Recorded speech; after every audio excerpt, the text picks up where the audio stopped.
Okay. Very cheerful good evening, everyone, and I hope you are doing well.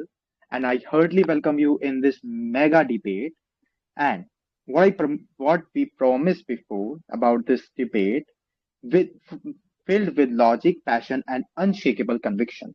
So I am Tejas, your host for today's night, and alongside me, my co-host Ms. Pari. Together we are here to witness question and challenges to competing ideologies and that we have shaped in Indian history. That's right, Tejas. Good evening, everyone. Pari this side. I'm honored to be the host of Republican team. Tonight, we are not just moderating a debate. We are setting the stage for a battle of ideas, beliefs, and governance philosophies. At the heart of this debate lies a fundamental question. What is the right way to run a society? What was my question? What is the right way to run the society? Should we build a nation on tradition, self resilience, and strong national identity? Or should we shape it through welfare, progressive policies, and government intervention to create equality?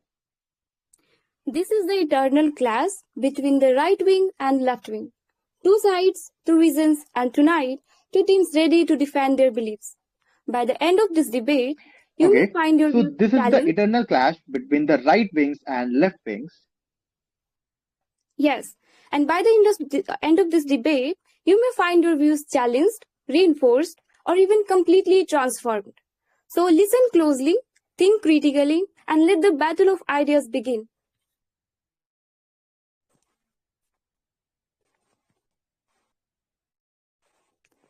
Over to you, Tejas.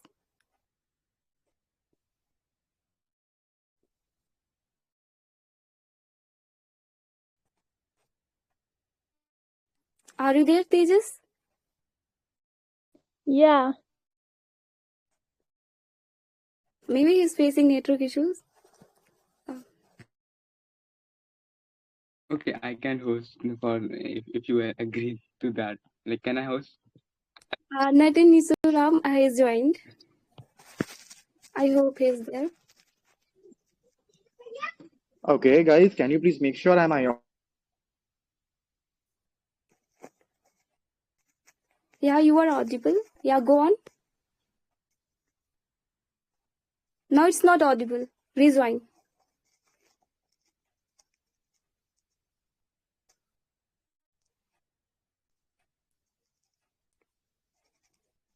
Tejas, if you can hear me, so kindly rejoin. You are not audible.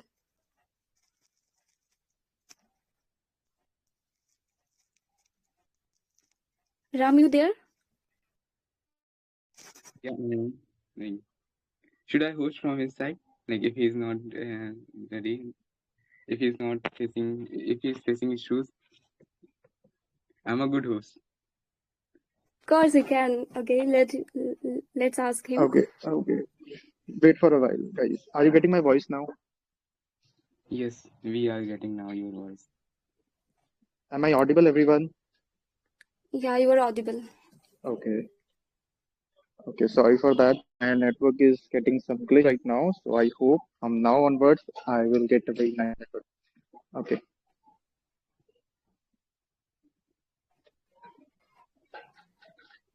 Yeah, Tejas, go ahead. Okay, so sorry for inconvenience, everyone. So let's just start this debate again. And good evening, everyone. Very cheerful good evening from my side, and I heartily welcome you in this amazing platform English learners. And today here we are for amazing and ultimate debate.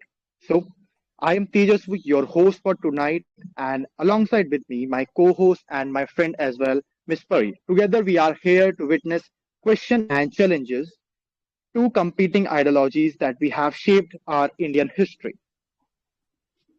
That's right, Tejas. Good evening, everyone. Pari this side, and I'm honored to be the host of Republican team today.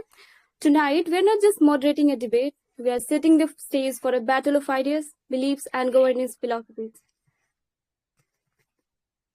At the heart of this debate lies a fundamental question.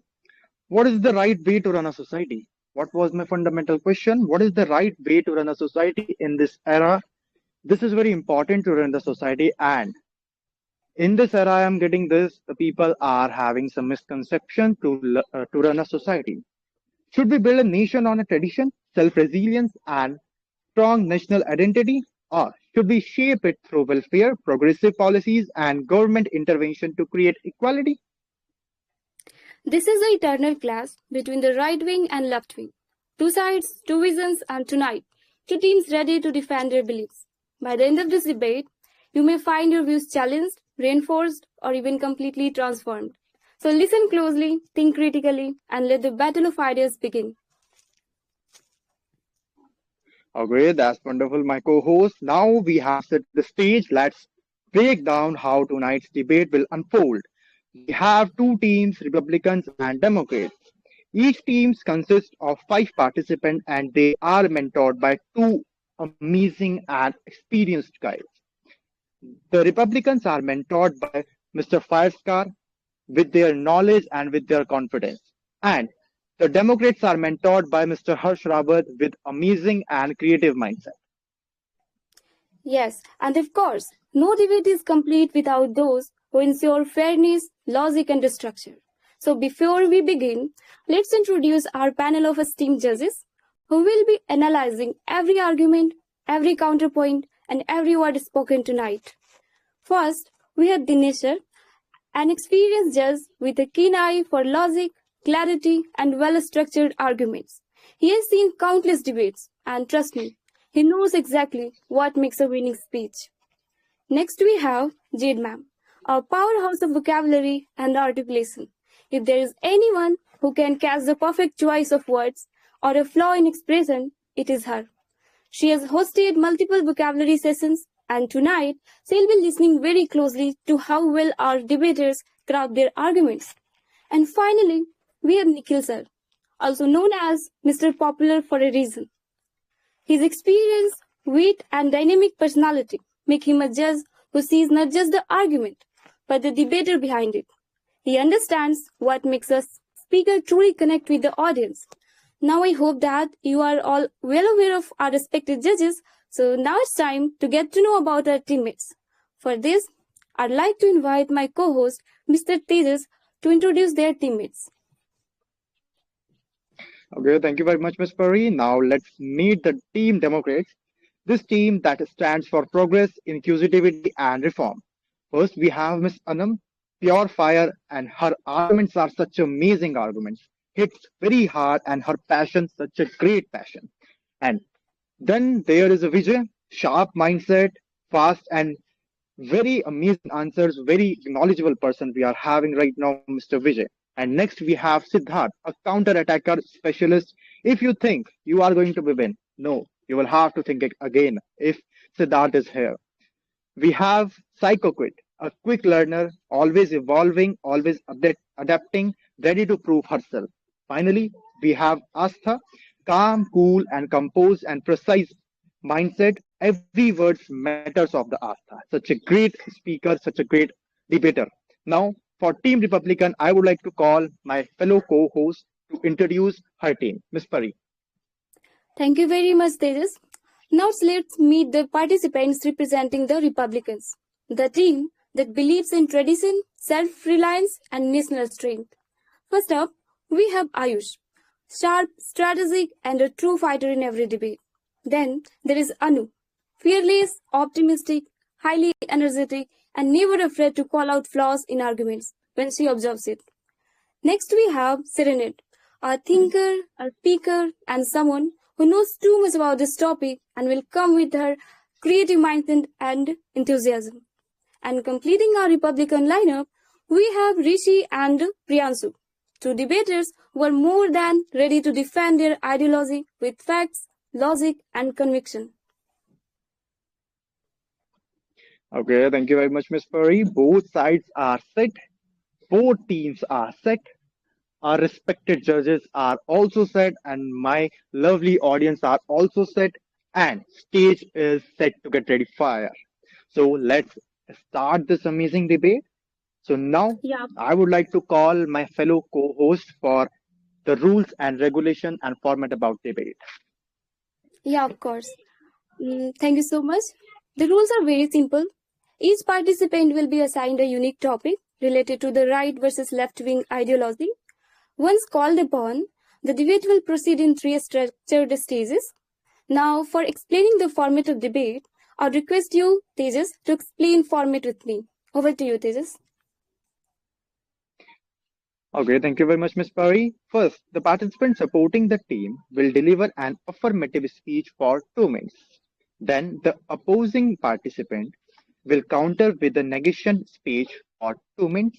After both sides have spoken, we move to the real battleground and 4 minute open debate, where both debaters will engage directly, challenge arguments, and defend their stance. Now, over to you, Ms. Pari. Yeah, thank you. And this process will continue until all 5 participants from each team have debated. Means we will have 5 intense one-on-one debates. That's how we are going to do first round. For second round, my co-host will be there. Yeah, over to you, Okay, thank Tejas. you very much, Ms. Pari. Okay, thank you very much, Ms. Pari. All 5 debaters are completed. Our judges will select 2 top speakers from each team. These 4 speakers will then face their biggest challenge yet, round 2. Over to you, Ms. Pari. In round 2, the selected debaters will be given an on-spot topic. They will then engage in duo versus duo debate for 10 minutes. A true test of quick thinking, adaptability, and teamwork. That's all about round 2. Okay, Yes, thank you very much, Ms. Pari. This format ensures that every argument is tested, every idea is challenged, and the strongest thinker emerged. Now, with the rules set, let's begin this. For yeah. this amazing embankment, I would like to call out from my team. Okay, let me check who will be the first from my team. Any guesses, everyone? Okay. Okay, from my team, I would like to call out such a great speaker and such an amazing and such a nice, knowledgeable person, very nice speaker, very nice person. Mr. Vijay, are you there? Yeah, Tejas. Okay. Okay, so from Team Republicans, I would like to call my fellow co-host. Please introduce your participant. Yeah, of course. So, from my team, I'd like to call out Ayush, who is about to light up the stage with an incredible performance. Ayush, you there? Yep, I'm here. Okay. So, let me introduce the topic. So, the topic is, guys, listen carefully. Should caste-based reservation be replaced with income-based reservation? Let me repeat. Should caste-based reservation be replaced with income-based Okay, reservation? so Ayush, are you there? Can you listen me? Yep, I'm there. The timer is 1 minute. Why is it 1 minute? It's 2 minutes. Yeah, perfect. Perfect. Okay, you were saying something. Continue.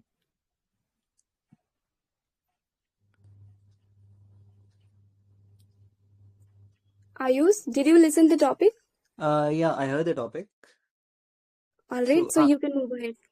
Acha, okay. So I'll start with the reverse counting. Okay. So yeah, gathering my thoughts. Starting my speech in the reverse count of three, two, one, and start. So, welcome to India, where your birth certificate matters more than your talents. Yeah, judges, today we must ask, is caste-based reservation still serving its true purpose? I mean, originally it was meant for the upliftment of the disadvantaged, and now it has become a political tool that rewards the privileged while ignoring the truly needy. Like, reservation was never about the caste, it was about the upliftment. When Dr. B.R. Ambedkar introduced it, it was a temporary measure for 10 years, fast forward 75 years, and it's still being extended like a never ending discount offer. I mean, shouldn't benefits go to those who actually need them rather than those who just have the right surname? I mean, let's talk numbers, to be honest. 18.2% of these so-called forward casters live in poverty, while only 8.2 SC and ST households are in the poorest category. In IITs and IIMs, nearly 40% of the reserve students come from financially stable families. 50% of India's population struggles economically, and yet it doesn't qualify for any reservational benefits.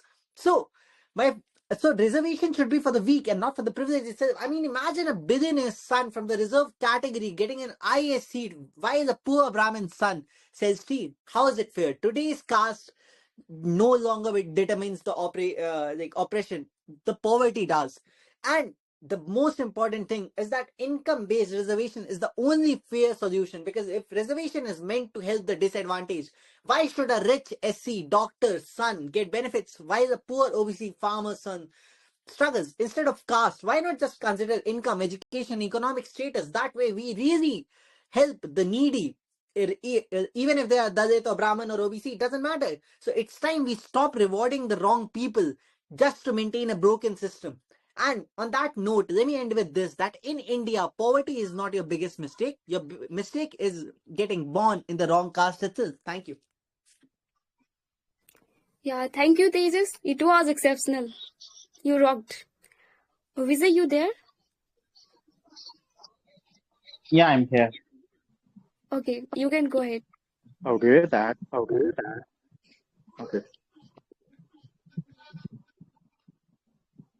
Shall I? Then start. Someone interrupted. Thank you very Sorry. much, Ayush. So from now, from my team, I would like to call my participant who is Vijay. Vijay, you may start with Yeah, your I'm words, here. buddy. All the best. Let me. 3, 2, 1. Good evening, everyone. I'm here to support caste-based reservation, and I just want to directly dive into the topic and counter the points whichever my fellow friend Ayush posted. Like it's like a generational privilege versus one seat hypocrisy he was mentioning. Like if an upper caste person family can run industries, hold political power, and get legacy admissions in universities for generations, why does it suddenly become a crime when a Dalit gets multiple chances to succeed? And second point was like again and again, why? Because one chance is not enough. It was like upper caste students fail in IIT, go to coaching center for 2 years and try again. Nobody questions them. And rich kids fail exams but get into private institutes abroad and no one calls it unfair. But if a Dalit gets another shot at success, suddenly it's too many chances. And it came from the generations of oppressions. And systemic disadvantages doesn't disappear in one generation. Just because one Dalit success doesn't mean this entire caste is suddenly uplifted. One Sundar Pichai doesn't mean all Tamilians are now tech CEOs. If the reservation is so unfair, let's talk about generational wealth. If a Dalit getting opportunities again and again is unfair, then generation of caste passing down land, businesses, and power should also be called unfair. That's what I just want to tell. And one more thing. You don't erase 2,000 years of oppression by giving one job to one Dalit and calling it a day. And in the first generation elections of 1950 and 52, India experimented with multi-member constituencies in SC, ST representation out of 418 in Lok Sabha seats, 72 were reserved for SCs and 72 were for constituencies. What I'm saying is the reservation, you are allocating 16.3 SC seats to 15% of reservation and 8.5 something to 7% of representation. You are giving the same percentage of population to the reservation. It doesn't mean that you are giving the opportunity to the percentage of population which exists. The people who couldn't able to clear exams are based on their population. You are competing with your own caste. You are not competing with the other caste. You have to understand that in the beginning itself. And reservation is just sorry. That's it. Yeah, thank you so much, Vijay, for such an outstanding performance. Thank you so much. Tejas, you there?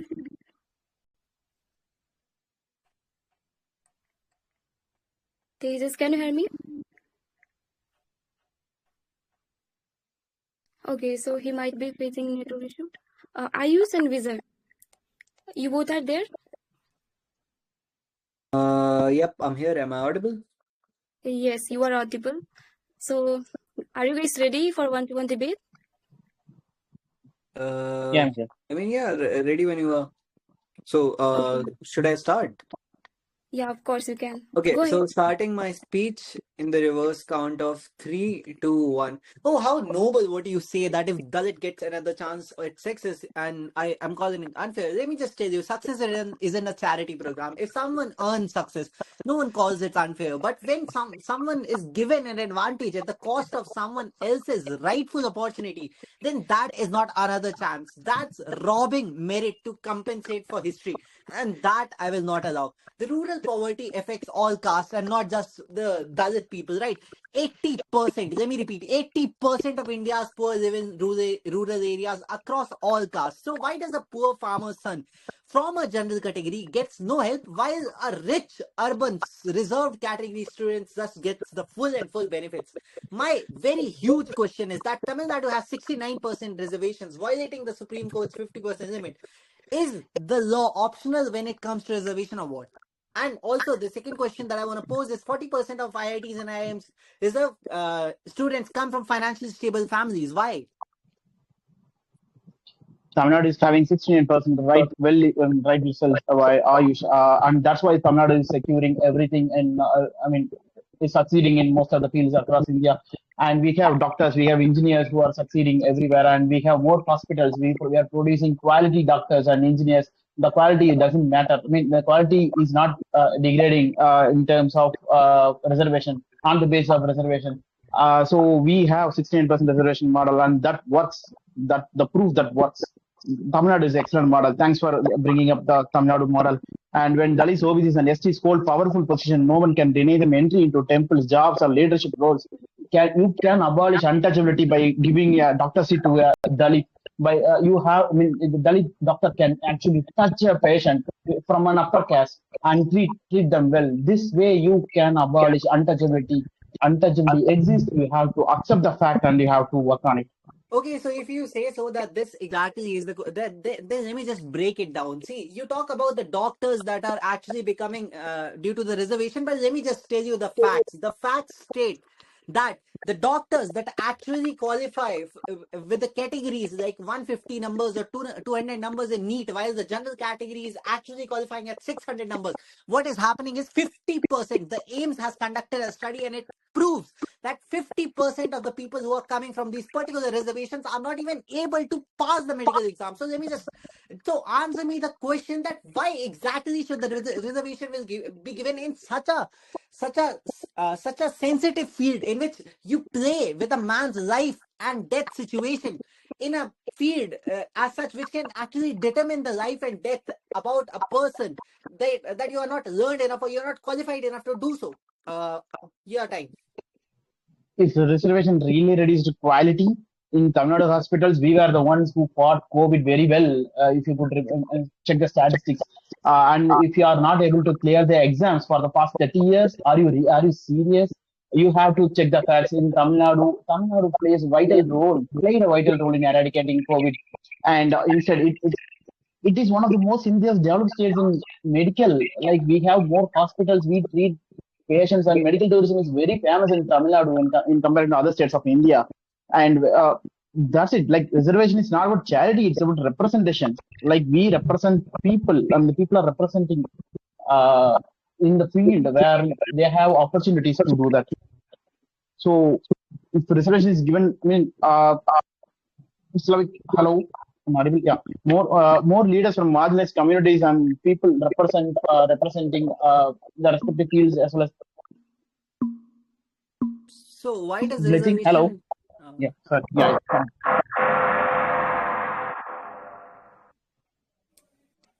Now the time is up, guys. So thank you so much for such a thrilling battle. You both counted and defended each other so well. Thank you so much. Tejas, you there? Can you hear me? Yeah, we can hear you. Okay. Okay. Sorry for my bad network, everyone. Yeah, that was very wonderful, guys. I can say like that. My participants are having some potential. I can't see in your participant, Miss Pari. What do you think? I don't seem like that. Actually, you were facing network issue, Tejas. That's why you could not hear my participant. That was the Okay, problem. nice Kindly fix your excuse. network. Yeah. Okay, nice excuse. So that was about our first pair, everyone. And let's move towards the next pair. What we are having from my team, I would like to call my participant is Siddharth. Are you there, buddy? No, yes, I am. Okay, so Yeah. So guys, get ready to witness super rocking and captivating performance from my team. It's Priyansu. Priyansu, you there? Priyansu, can you hear me? Okay, new participant are Anam and Banu. Okay, so let's call out Anam on the stage to set the fire. Anam, you there? Yes, Pari, I'm here. Thank you for calling out my That's name. great. Okay. Tejas, would you like to introduce the topic? Okay, why not? Let me check what is okay. Okay. So the topic is for Anam and Bunny should have the civil code.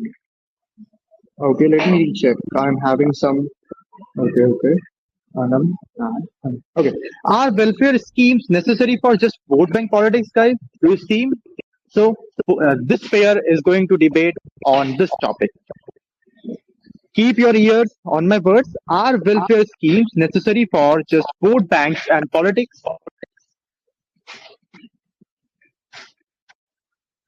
I hope, guys, you are ready, both of you. Yes, I'm ready. As I'm favoring the topic, so shall I go first? Yeah, you may. Timer, please. Okay. So welfare schemes are not a Okay, Anam, you may start. Go ahead. Oh my God. You can start again. Okay. So welfare schemes are not a politician's bribe. They are Indians' heartbeat, keeping 18 crore people alive. So hello everyone, and I'm this side, and I'm here to prove why welfare schemes is not just a necessary, it is our moral and economic backbone. Look at Manrega. In 2023 to 24, it gives the jobs to 5.6 crore rural families, mitigating poverty by 20% since 2005. That's not a vote, it's a lifeline. Or take PM Yojana, PMJ Yojana. Who 50 crore people, Indian get 5 lakh health insurance, saving 5 crore hospitalization and 18 crore people in debt. Just imagine, just imagine a mother in the Bihar who does not lose her child to trouble fever. That's a victory of welfare schemes, not a vote bank politics. Just give the example of previous schemes. Fits 18 crore people, cutting hunger from 22% to 50% in the indicates to 28 crore kids getting milk. It's just not a promise. Our PM Kisan Yojana boosting 11 crore farmers' income by 8%. Critics cry in the corner. Vote bank politics.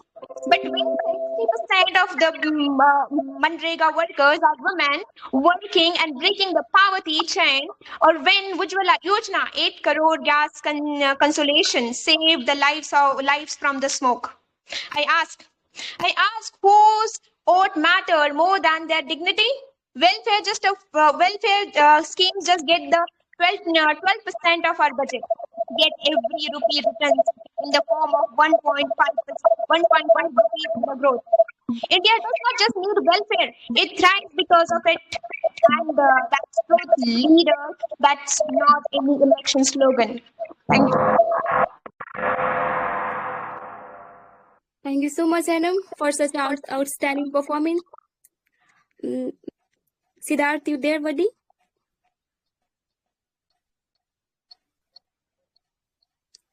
Siddharth, can you hear us? Yes, I am here, and Okay, I just hope once. your voice is accurate. It's fine now. Yeah, now it's okay. You can move ahead.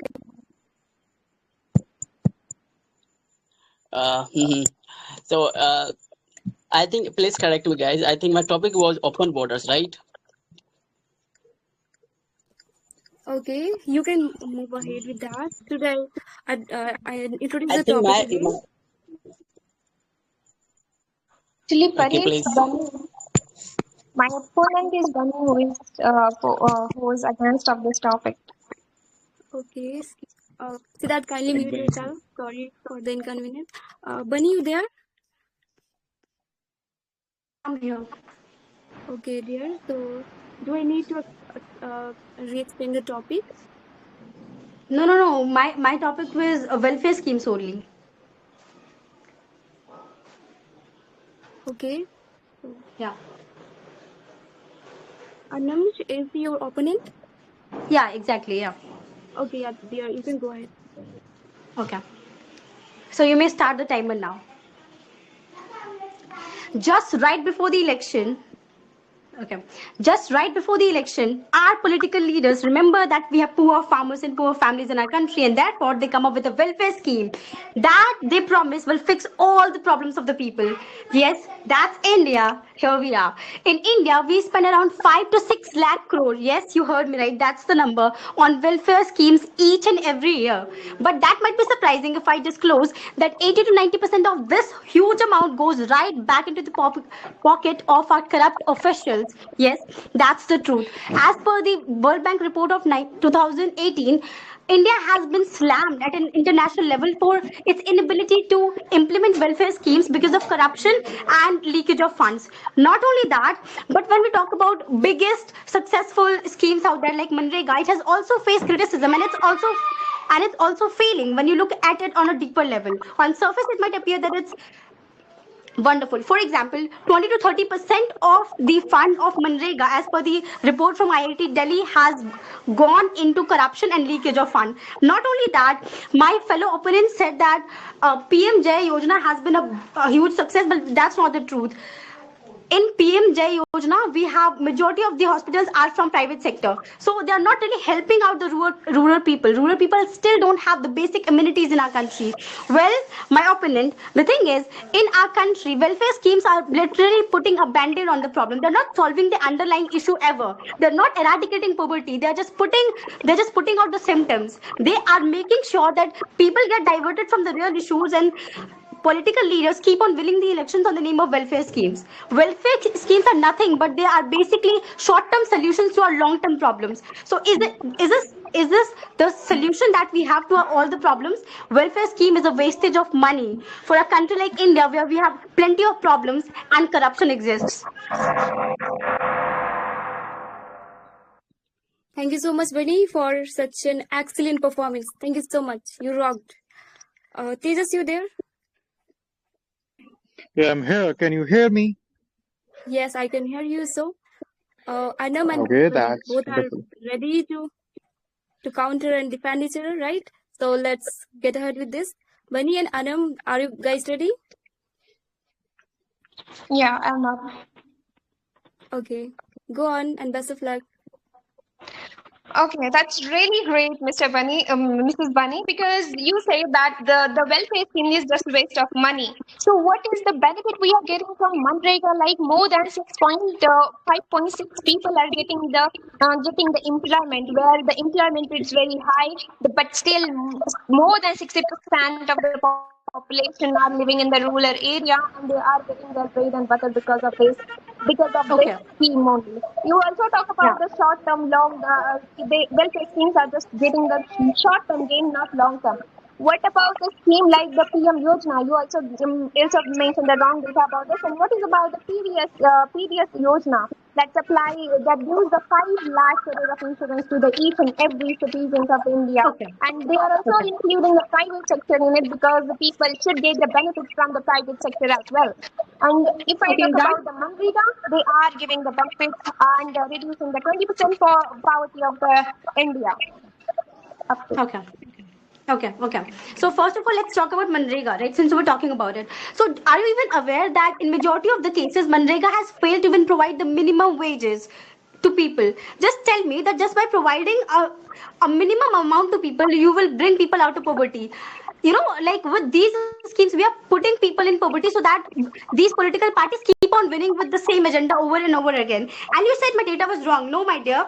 Let me tell you, the PM Jai Yojana has been a biggest failure. Like the government has been manipulating data. I will tell you, in case of Atal Pension Yojana, the government manipulated data, and people still believe that's the route, but that's not it, right? they are inflating numbers just to show that these schemes are big success, but they are a huge failure. You are aware that we live in a country, India, where corruption rate is so high. Majority of the amount goes into the pocket of political leaders. They're not reaching the beneficiaries. If that was the case, if these yojanas was helping people this much, then why is it that the poverty rate has not diminished even by 1%? Because we are not addressing the root cause, right? We should be addressing the root cause, but we just put a band-aid. Now. So as you are mentioning that PM Jai Yojana is a total failure. No, my friend, it's giving the long-term benefits. I already mentioned you the data, like 6 crore hospitalization, more than Okay. 80% crore people are poor in the India, and they are getting the free medical care. And if I Yeah. talk about the other, who's doing this stuff, man, between, it's my time. PDS Yojana gives to 18 crore people daily wage, and we are just focusing on the short term gain. You told about the who people are giving the free laptop, free electricity, but don't think just the short term gain. Just think about the long term goal who we are getting from the urban, the like our government is working on the transportation, railway system, and also we are working on And may giving I the answer? employment to the people. Yeah, yeah. Okay. So basically, you're saying PM Jai Yojana was a big success. How can you say that when 40% of the hospitals included in that scheme were private sector? That means that only privatization of hospital was happening, and rural people still had no access to amenities. And apart from that, you said these welfare schemes are meant for a longer term. Well, that's not the truth. If that was the case, that's what I'm saying. A country would have been quite a different country to live in. But you look at the numbers, right? Poverty rate has not even decreased by 1%. Why is it? Because just tell me that what kind of mathematics is this? You provide people with a minimum wage, let's say 200 a day, and you think that poverty will be eradicated? No, that's not how it happens. You can provide quality education to people instead of providing these gimmicky and political focused What about welfare we are schemes. focusing on the education who are not illiterate? Those people are Time up, illiterate. guys. We Time up, send them time up, to the time up. school. Time up, time up, time up, time up. Okay, okay. Very energetic, everyone. Wow. Wow, both of you are such amazing speakers, such a nice points. I appreciate your points, such a very nice energy, everyone. And nice time management also. So, what do you think, my co-host, Miss Pari? What do you think? How was that? Yes, it was unbelievable. And especially from my team, and I'm rocked and shocked everyone. I guess. Okay, I hope you are living in such dilemma, my dear. The bunny was also such a great speaker. Okay, so let's move towards the another pair, guys. And from my team, Team Democrats, I would like to call my participant is Siddharth. Are you there, my bro? Yes, I am. Okay, wonderful. So from Team Republican. All right, so from my team, guys, please join me in welcoming our next participant, who is known for his unwavering dedication to exploring diverse perspectives, who is none other than Priyanshu. Priyanshu, you there? Hi, yeah, I'm there. Okay. Let me address the topic first. Guys, listen carefully. So the topic is, should countries have open borders for migration? Let me repeat. Should countries have open borders for migration? So this is the topic. Priyanshu, you have to go first. Am I clear? Yes, perfectly clear. You can go ahead. Okay. Good evening, everyone. My name is Priyanshu and I am here to speak against open border for migration. While the idea of a world without borders may seem nice, it can lead to many problems. And I would like to discuss few of them. First one is national security. When borders are open, it's harder to keep track of who is entering a country. According to a study by Center for Immigration Study, countries with strict border control have lower crime rates. For example, in US, areas with more immigrants, enforcement have reported fewer crimes. Second one I would like to discuss is economic problem. Open borders might help workers, but they can hurt the economy. A survey by Pew Research Center found that too many immigrants enter at once can lead to a job competition, making it harder for local to find works. During Europe migration survey, In 2015, unemployment rate terribly increased in many countries. And third, I would like to discuss is pressure on public service. A sudden rise in migration can put stress on schools, hospital, and public transport systems. For instance, in Germany during 2015, many refugees overcrowded schools and hospitals, making it harder for both locals and newcomers to get proper help. In conclusion, I would like to say while open borders may sound good, they can create big problems for safety, jobs, and public service. Migration should be managed carefully to keep things fair and safe for everyone. That's the end. Okay. Well spoke my opponent. Okay, my name is Siddharth, and here I am supporting that open borders as well as the migration. Sida, now you can I'm start. so sorry. No.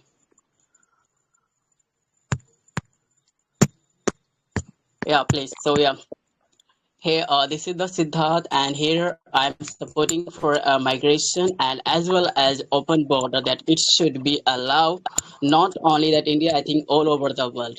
Why? Because we have to be understand that when it's come to talk about the India believes on the Vasundaram Kutukam, right? Each of everyone's is the part of our families when we consider them. So how we can make them no barrier between us and them, right? By allowing them, we are not only allowing them, we are allowing them, it means allowing them to, like for example, their skills, their talents that can help us to know boost their economic and culture. One of my friend which is uh, just a 1 second, huh? Like, guys, can you hear me? Yes, we can hear. Continue. Yes. So this can help us to know to bring talents and skills that can help any particular countries. Okay, and moreover, if you see all over that have research a certain of the country where like Australia and Japan, they are really helpful. For example, like 23% in Australia, 13% in America, and other state where the migrants have contributes in order to their growth. Same way in India, they can also help to by allowing them. Okay, so this is all from my side. Thank you. Okay, that's wonderful. That's wonderful share and insight from you guys. Nice. So be ready for your open debate. And I would like to say about the timer for 4 minutes. Okay. Are you guys ready? Yeah. 3, 2, 1, go on. Okay. Thing is that the Prince was talking about the national security, but we have to be understand. National open but does not mean that anyone can and they can go. There would be the police who will verify you to knowing that no the person exists or not. I'm not talking about the illegal person. I'm talking about the legal migrants who will come by the proof and the documents. You talk about economics, as I already mentioned, there are multiple countries, bro, where have to boost their GDP by their contribution. For example, take example of Sundar Pichai. He's one of the migrants, right? Where he's helping, he's working in America, right? She's not by this the contributors go to America, not India. Same way, if we allow the other people to come in our country, they will also share on their talent and skill. It will boost our economic and culture because they are not living going to free of cost. They will pay for this tax. Third things, buddy, which you talk about unemployment, there's nothing is like that. Even the Ratan Tata was the one of the migration person, right? Now see, because of his talent, now we have more than 2,70,000 people who are working in under him. Let's assume if we have prevented him to not come to in my country, do you think that we have got such a wonderful industrial people? No, we got because of we allow to them. Last one, which you talk about the health, bro. Health, as I mentioned, they're paying the tax, bro. It's far better than the person who don't pay the tax, right? So this is all. Now you go, bro. Priyanshu, are you getting me? Yeah.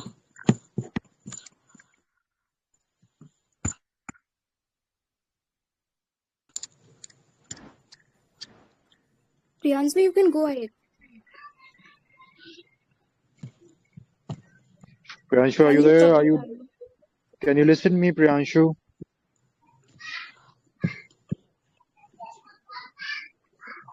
Priyanshu, buddy, can you hear me, bro? Should I repeat again? Bro, you Kindly may stop the join timer. again. Okay.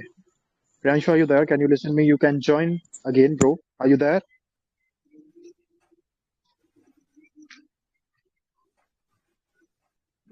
Okay, so I would like to request the Priyanshu, please try to fix your network. We will give you the chance to share insight in the last. So please be ready. And for this pair, guys, we will get the rebuttal after some time. So now I would like to call out some other pair for this. So what we are having the other pair, let me check. Okay. So from my team, I would like to call the very amazing speaker with the very sweet voice, not only the sweet voice, very bold and very audacious voice. So let's invite Miss Astha. Are you there?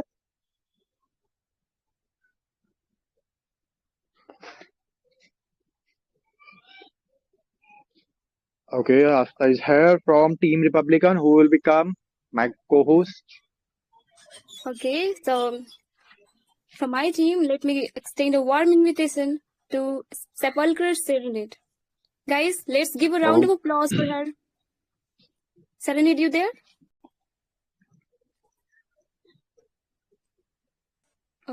Sepulchral Serenade, are you there? Yes, yes, I'm there. Okay. Tejas, kindly okay, introduce the that's topic. wonderful. Okay, thank you very much. That's wonderful. Let's get to know about the topic. What they are going to have a debate on this topic. So the topic is keep your ears on my words. Should Lok Sabha and state election be held simultaneously? I am repeating again. Should Lok Sabha and state election be held simultaneously? Guys, you may start, and from Team Republican, you may start, Seren, and go ahead. All the best.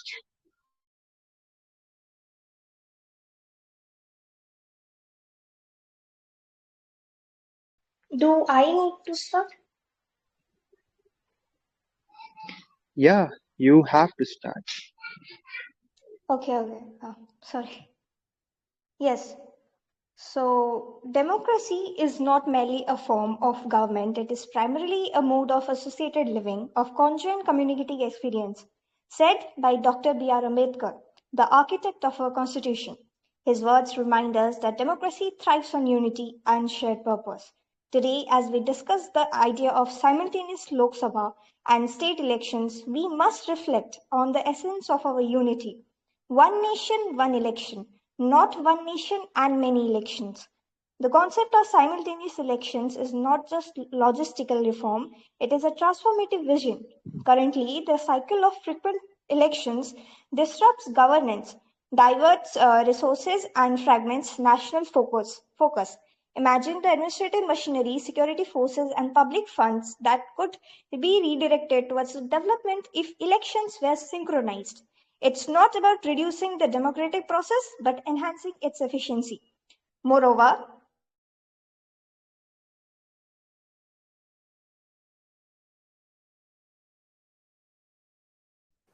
Dear, kindly continue. Serenade, can you hear me?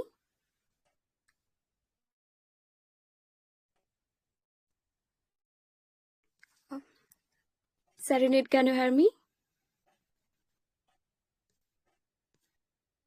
Tejas, can you hear me?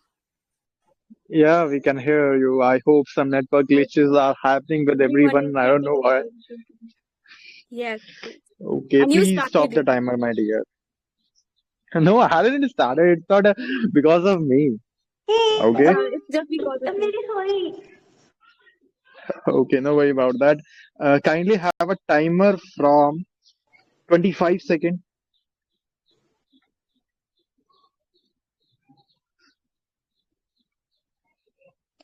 Okay, so critics argue that it might dilute the regional issues, but in conclusion, Okay, one wait, nation wait, and wait, one wait, election, wait, not my dear, wait. Let me start the timer for you from 25. You were not audible from 25 seconds. So, can I have a timer from 25 seconds?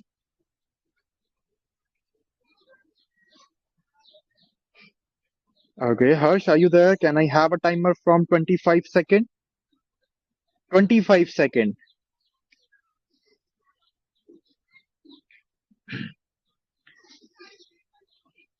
Okay, Harsh, 25 second, not 4 minutes.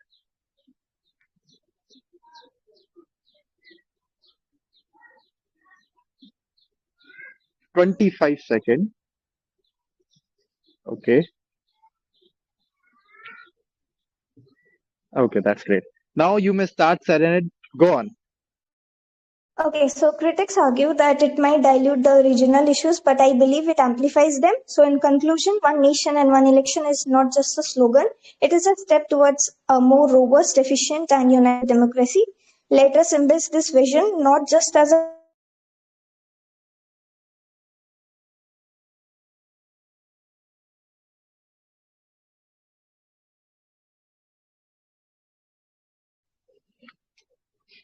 Okay. Okay, I hope something happening wrong in this debate. I don't know what's happening today. So I hope she is facing some network glitches right now also. So let's uh, move towards Astha. Astha, are you there? I am present. Okay, you may start from your side. Go for a rock. All the best. Thank you so much, esteemed judges, and my lovely audience. A very good evening. The topic is one nation, one election, and I firmly believe that implementing one nation, one election is impractical and harmful to India's federal structure and democratic process. So the first and foremost thing which I encounter here is India is an quasi federal has a quasi federal structure where state has itself an autonomy. One nation, one election forces all states to follow a rigid timeline, limiting their governance and flexibility. And also following the point, conducting elections for over 900 million voters at once will require enormous resources. For example, ballot machines, security, and polling staff, causing a nightmare for a developing nation like India. A state and the major disadvantage of this policy is, what if the state government falls midterm? Then what happens? Either president's rule is imposed or fresh election contradict the and the fresh elections contradict the one nation one election concept. This disrupts the democratic representation.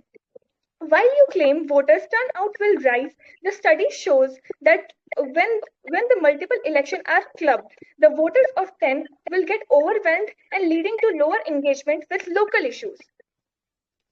And the foremost thing which my opponent has presented, the cost saving is not a priority in democracy.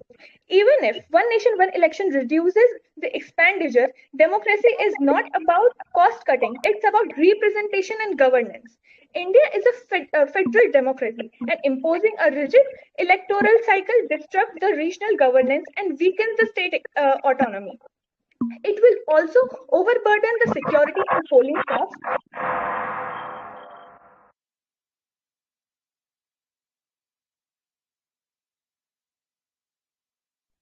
Thank you so much, Asa, for representing your views in such a captivating way. Thank you so much. Thesis, who was the one? Okay, that was a Serenade. I hope some network glitches are here. I can see, but participants are having such a great views, guys. I can observe what's the Astha and what's the Serenade proposed before. Wow, I am not getting this thing. How they can think till this? Okay, very nice. So, guys, be ready for the open debate between these two persons, Serenade and Astha. Can I have a timer right now? So, 3, 2, 1. Let's get started. So the foremost thing I would like to show some research which I want to present, the erosion of federalism, which is the major disadvantage of one nation, one election. The case study presents one nation, one election is not the first time, which is a very trending topic in India, but it happened at Jawaharlal Nehru's time in pre-1968 elections. The elections held between 1951 to 1967. This later breakdown highlighted the uniform cycles can dilute state-specific debates and allow national issues to overshadow the local concerns.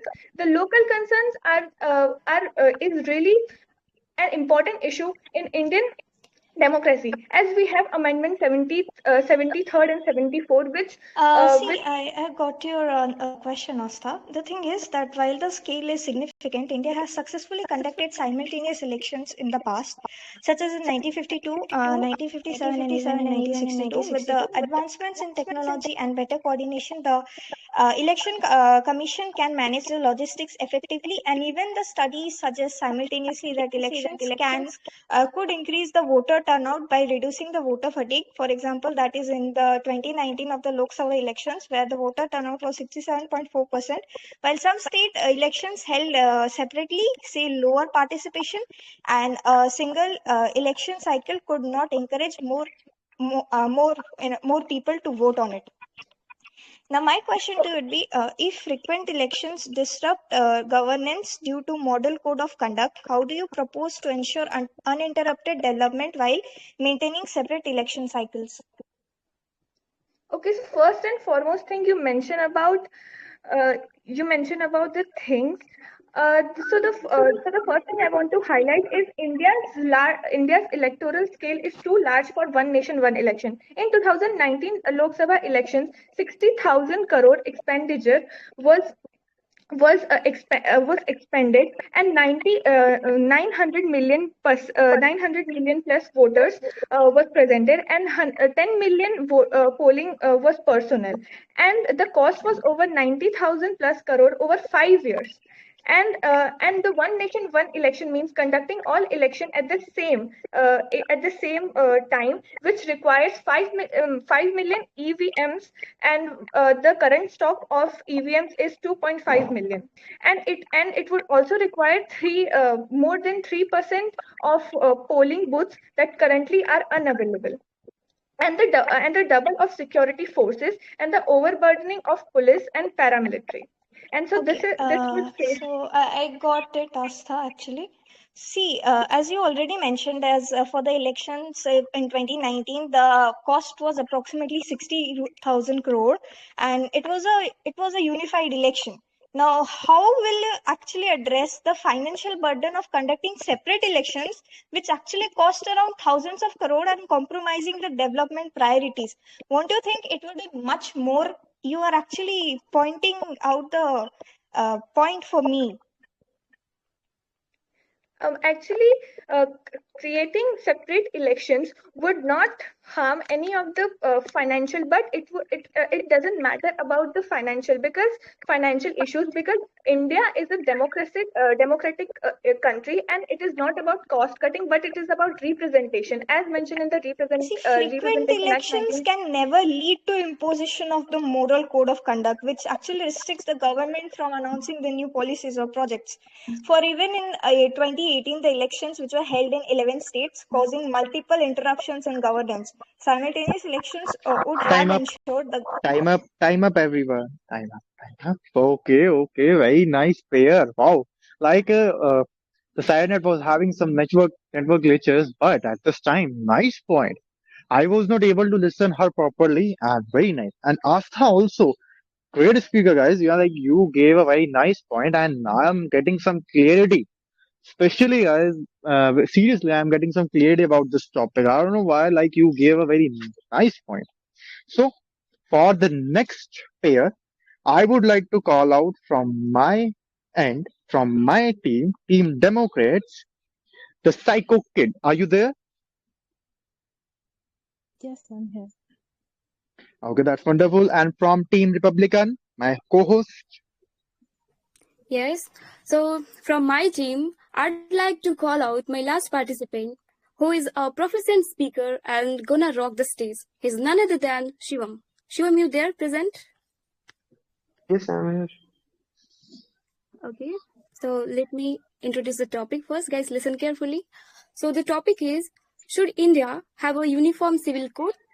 Let me repeat. Should India have a uniform civil code? I hope you understand. Okay, that's wonderful. Nice topic, guys. Very nice topic.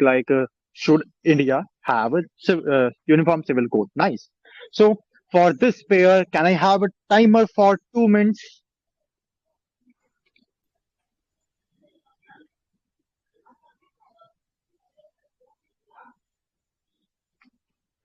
Okay, that's wonderful. Now, from Team Republican, Shivam, you may start from your side. Go for a rock. All the best.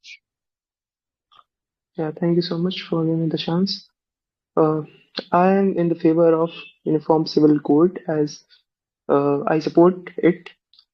Uh, so, dear respected judges and fellow debaters and estimated audience, for how long we will continue to have different laws for different people in the same country?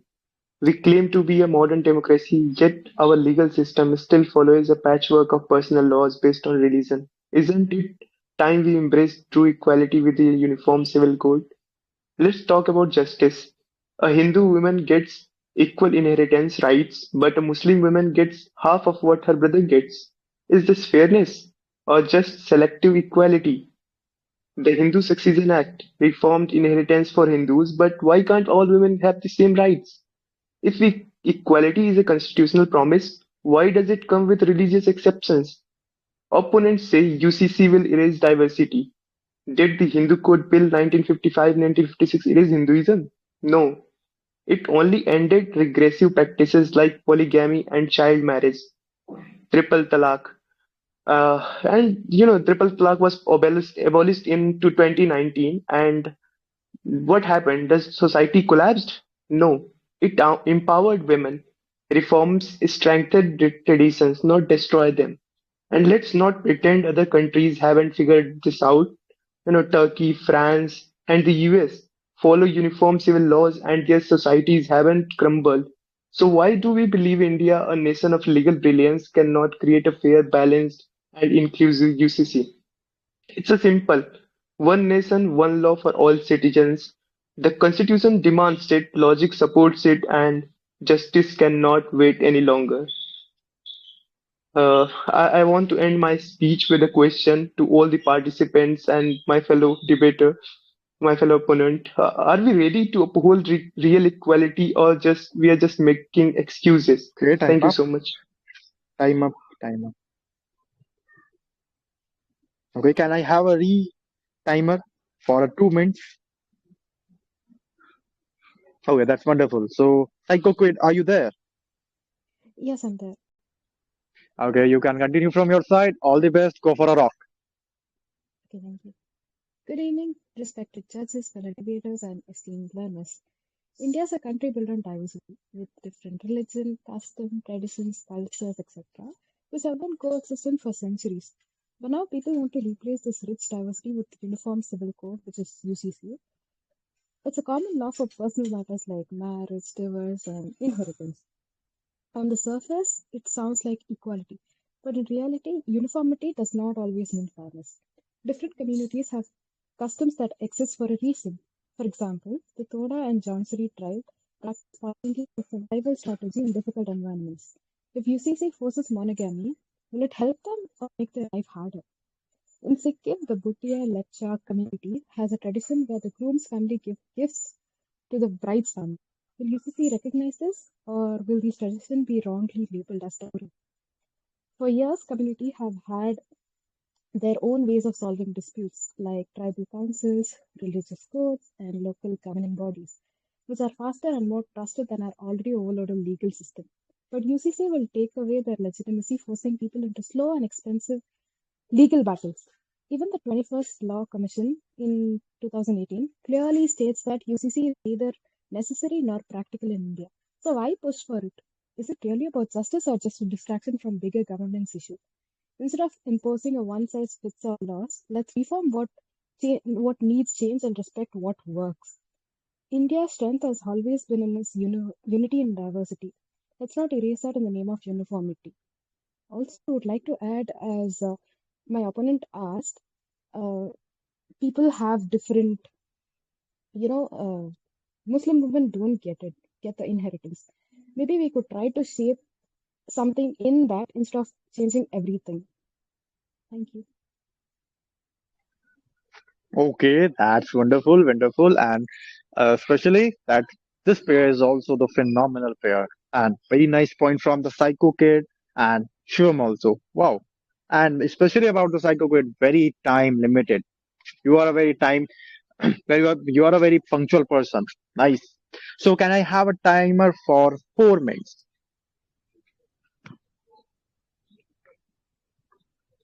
Okay, guys, be ready. Both of you, Shivam and Psycho Kid, for an open debate till 4 minutes.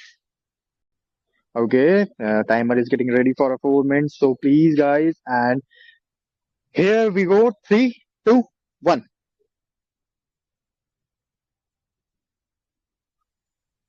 So what I ask?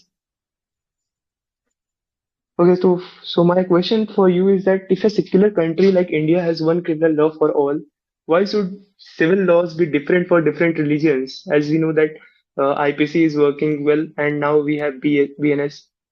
What's your stance? Is it? Okay.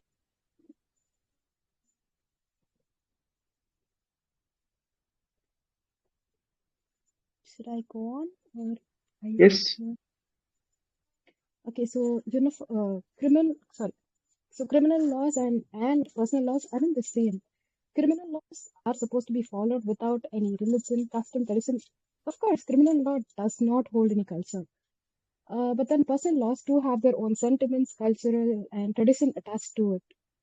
So where there are strings attached like sentiments, I don't think so. It's fair to cut it off randomly just because others want to follow it.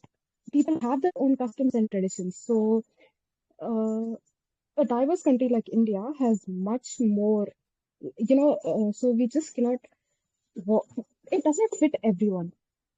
One does not fit all. So I think criminal and personal laws are two different parts. So comparing both is not fair. See, you are making absolutely weird points because you are saying that these are two different things. But see, we are not against any religion or any religion's way of conducting marriages or any functions. We are not opposing that. Yeah, if you can go on your way of doing marriages and all the traditions you can follow. We are not going in that. But the thing is that the issue is that when it comes to inheritance and triple talaq systems like these type of things, there are different laws in all the religions. If we will follow those things, then definitely we are going to discriminate multiple women's different women's based on that. Don't you think that with this there should be some uniformity in the justification of all those women's who are getting suppressed by their husbands, by their families? Huh? Okay, We are so not saying that we are against any religion. yeah, so I don't think so. It's weird since both are different. Criminal laws and personal laws fall differently. Crime is what you what you chose to commit and not what tradition or values are attached. So, if you're focusing on oppression, maybe you could try to change it in that law. So, triple talaq was abolished. So, it's good, it's better. So, instead of trying to, change the entire crowd, maybe you could try to change one particular law in one particular act.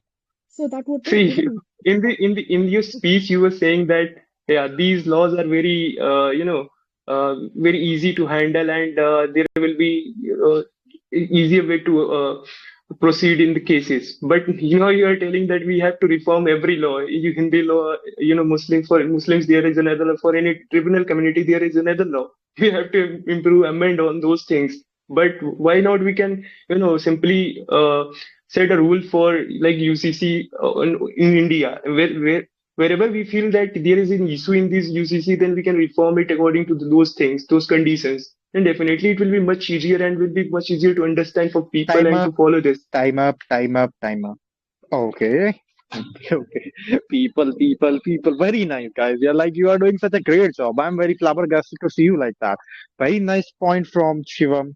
Very nice point from Psycho Quid. Very nice, guys. Like, how can you be like that? I am very flabbergasted to see. What do you think, my co-host? Is it or am I wrong? No, you are absolutely right, Tejas. And it was such a thrilling round. Both rocked and shocked everyone. And so especially, Shivam, should I praise you more? Because you were being so biased than you earlier, Tejas. But not like that. Psycho also rocked. Both rocked and shocked. So it was such an informative and thought-provoking discussion. Thank you so much, guys.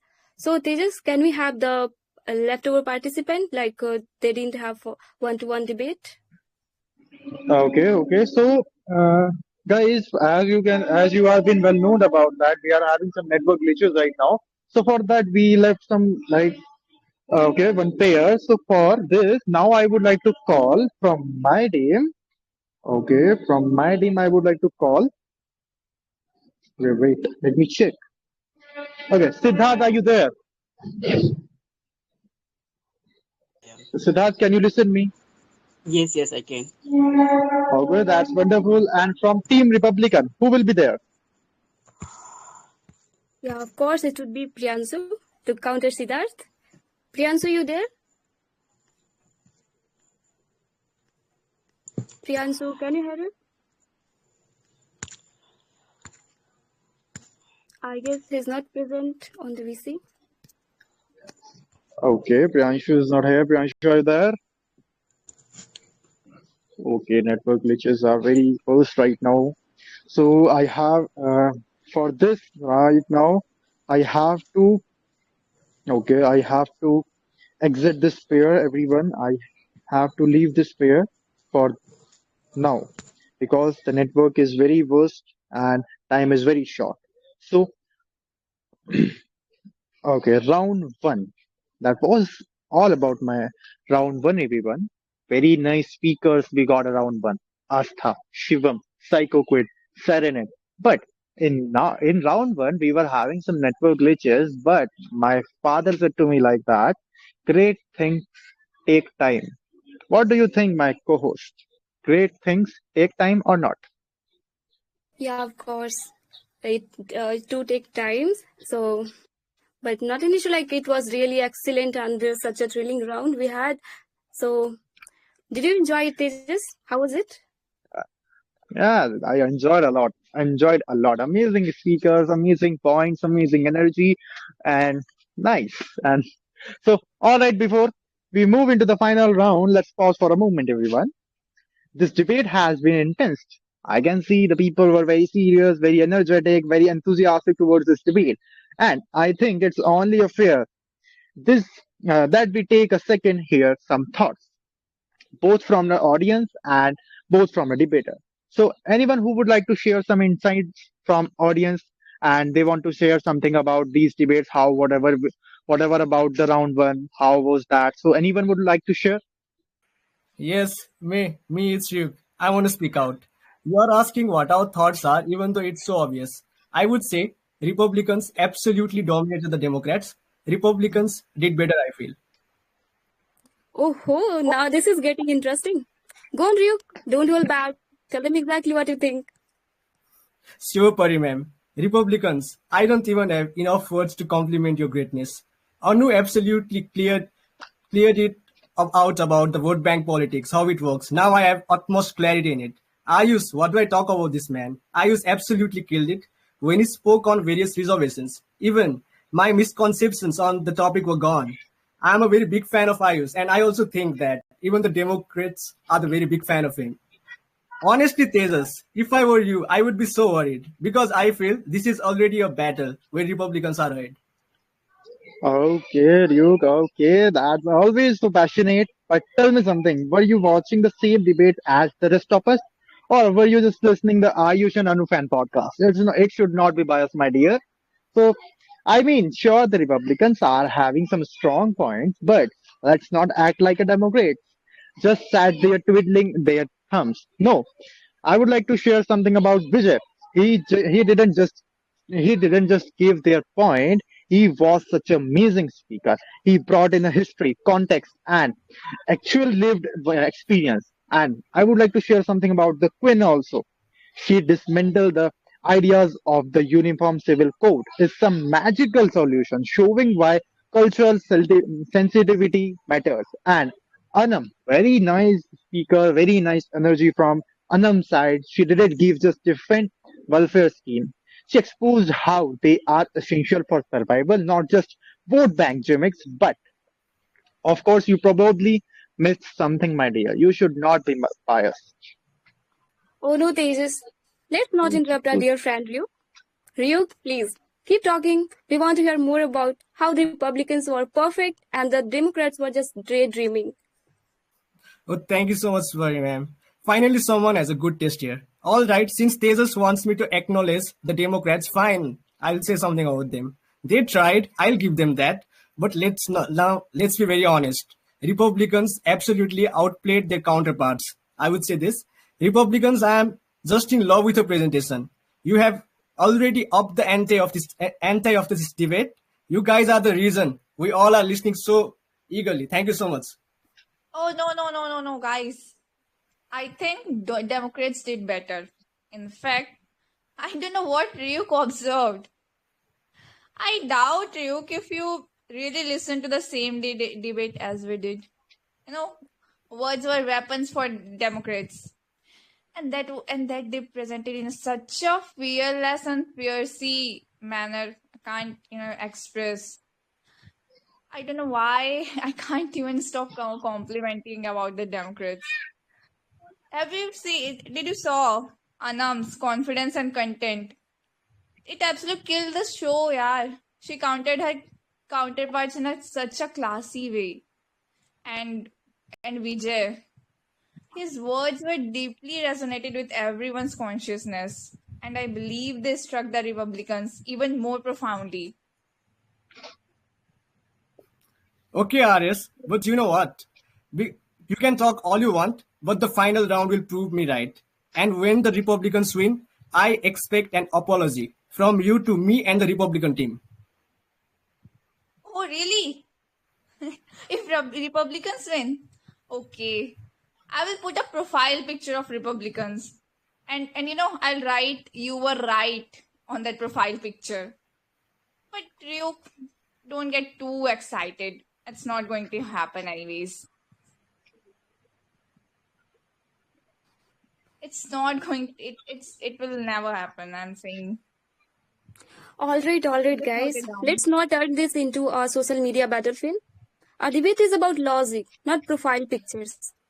I love a good fight as much as anyone, but I think we are reaching the knockout punch phase of this debate.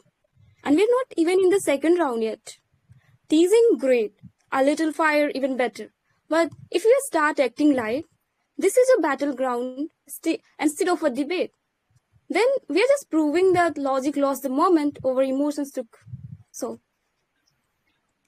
Okay, RS, I accept your challenge. If Democrats win, I'll put a profile picture of them with RS was right on it. But we both know that's not happening. Oh, Ryuk, I really appreciate your confidence. But don't worry, I'll send you a good quality picture of Democrats logo in advance. That's way you won't struggle when you lose, and which you are going to. You will lose definitely. Just wait and watch. Okay, guys. Okay. Enough, both of you guys. What are you doing? This is not going to happen in this debate. I gave you the chance to speak only for your insights. How was the first round? Now you are just arguing on the first round. How was the Democrats and how was the Republicans? No. When I started the question, I hope you didn't listen my question very well. We are here for the having a debate of for our India. How can we run society in a better way? That's we are aiming for this debate. So this is not how the debate's supposed to work, my dears. You two are so busy attacking each other that you have completely forgotten what this is about. Instead of having a proper structured discussion, whatever I wanted from your side, you just making an argument. You are treating this like some schoolyard fight. No, this is not a I am expecting from you.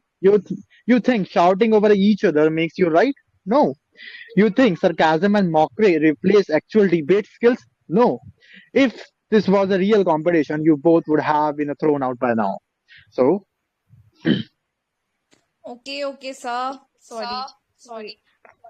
Maybe we got a little carried away. Yeah, maybe I was also a little bit dramatic.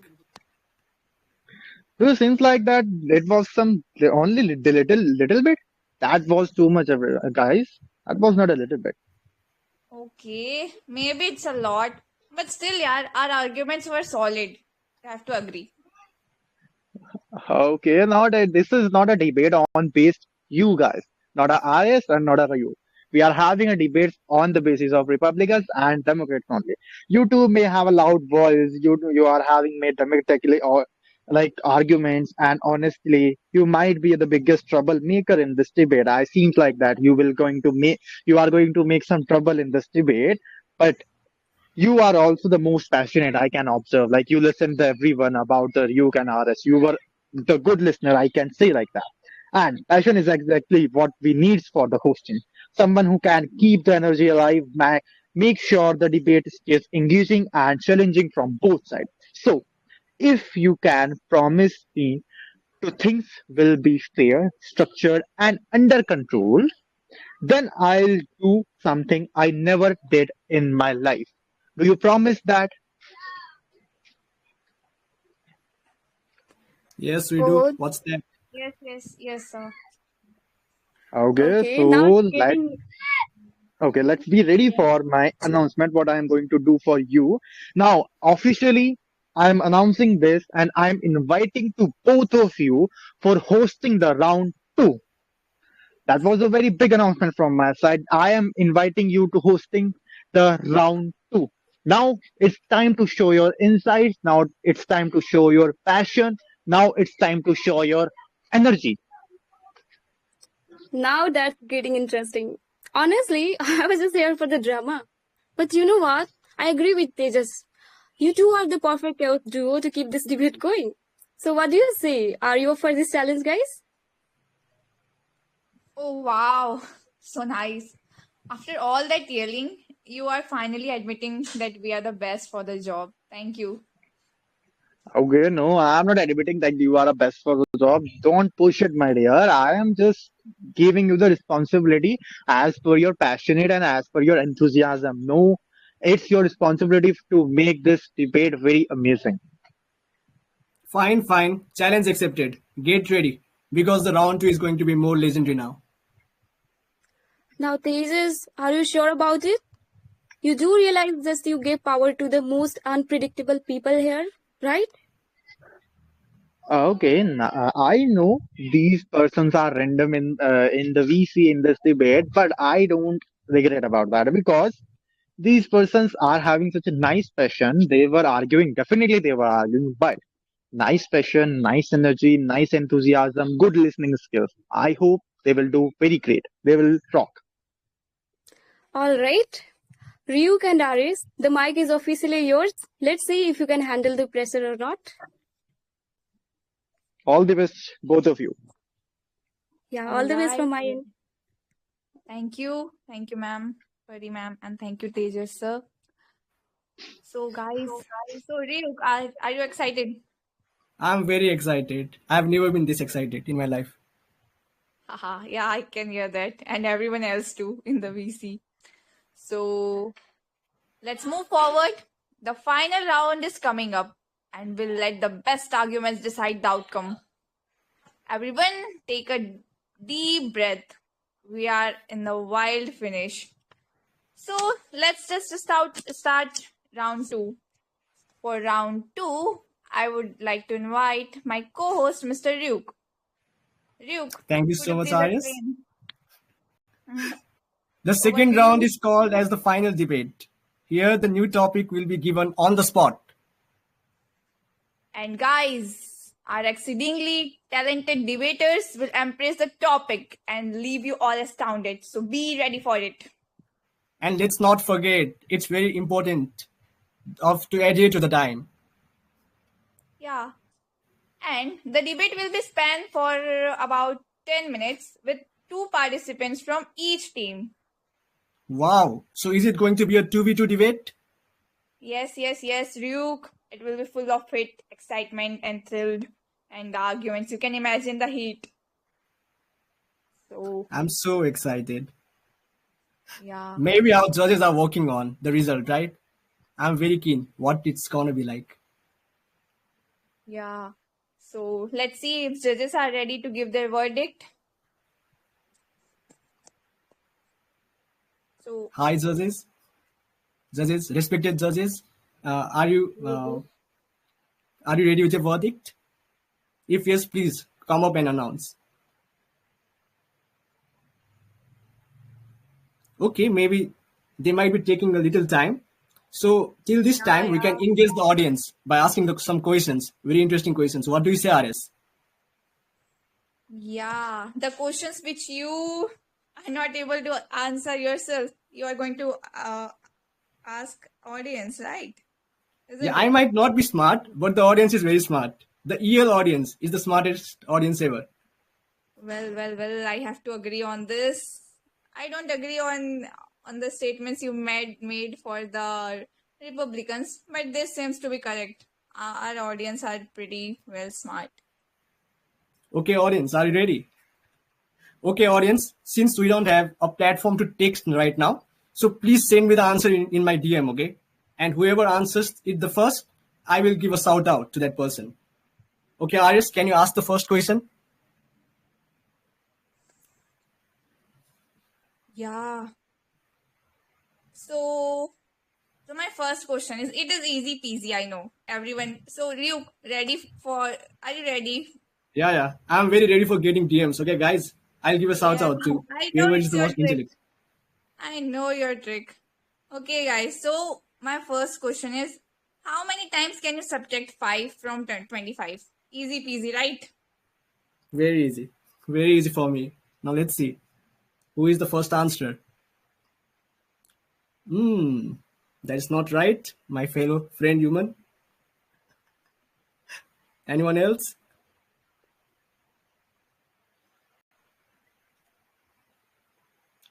Just one person answered it. Come on, where is our intellectual audience? They are. I think this is very easy for them. They don't want even to answer. No Starla.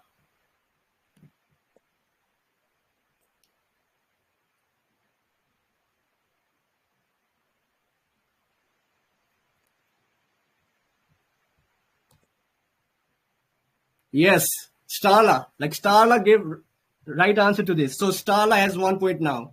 Amazing, Starla. So guys, the right answer is RS. Please tell the right answer. I don't know. Yeah, I expect this from you, Ryuk. So the answer is once. It is once only, because after you subtract 5 from the 25, it becomes 20 na. Then it won't remain 25. So how can you subtract more from them? So the answer is 1 only. Very Okay, good, guys. Okay, guys. Now your problem is solved. You don't have to write in my DM anymore. Now the group is open. Our honor has opened it for all of you guys. Please write there, okay? Now the group is open. Okay, RS, why don't you ask the next question? Next one. Yeah. So guys, it is like cup of cake for you, but still I'll ask. Which month has 28 days? Let's see. Wow, Ganesh, our great judge with the answer.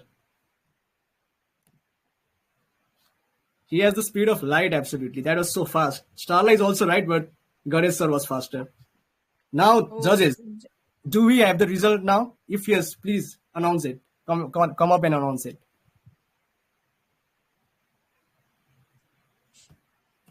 Yeah.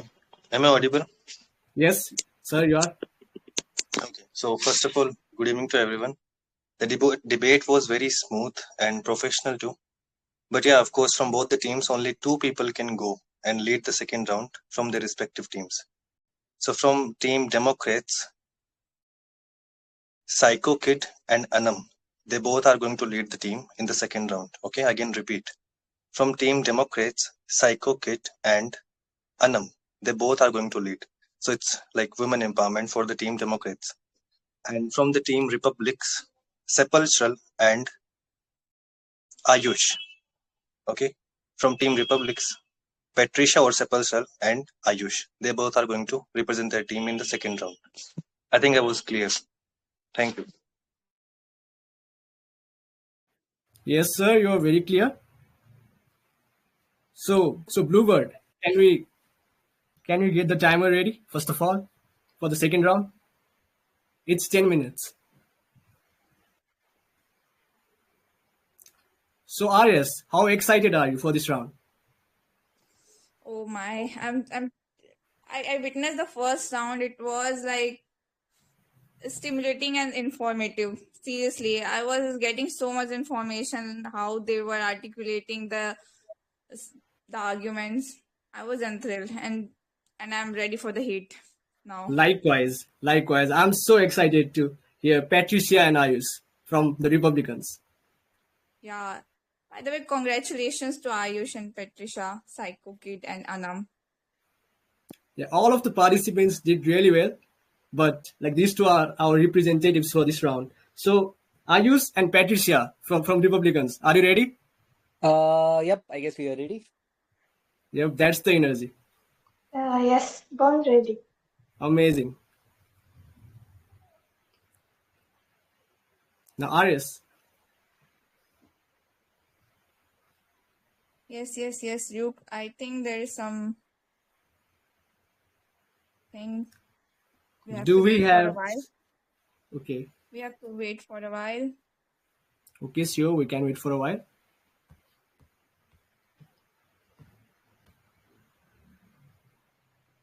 Till the time they come. Like, have they come? No, right? RS? Yeah, no. Yeah. They Okay, have why not come don't yet. we ask one interesting question again? Okay. So, guys, are you ready for another one? Okay, the question is, I get sharper the more you use me, but I'm not a knife. What am I? I get sharper the more you use me, but I'm not a knife. What am I?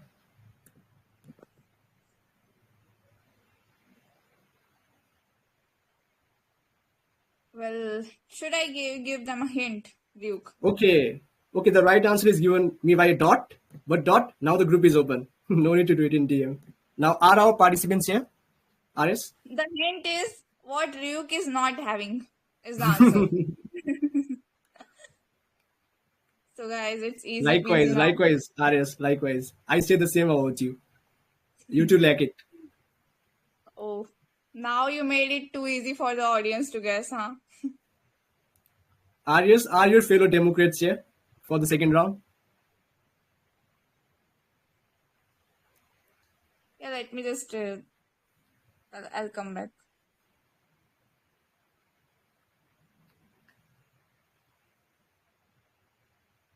Till then, see who is giving the right answer. Yeah, it's dot, but give it in there, okay? In the VC. See the power of Republicans. Democrats are not even coming for the debate.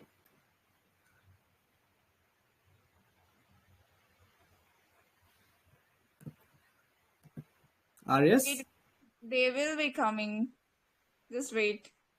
You know, Yeah, I'm good. the one which are more powerful, they take some time. Oh, yeah. Interesting. Hero comes at last. Yes. No, but this time hero came at the beginning. Ayush is our hero.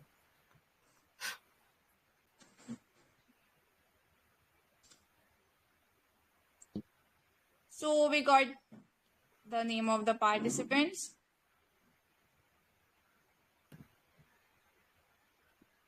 These are Ayush, Patricia versus Anam and Psycho Kid. Am I clear? You are very clear.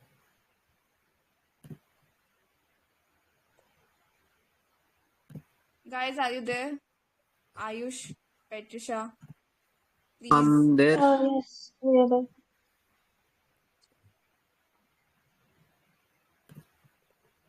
I mean, Republicans are there. The Democrats are the one Republic. who was scared. Yes, yes. Republicans are always ready, guys. So are the Democrats. Right, guys? They're I more don't ready. see any Democrat.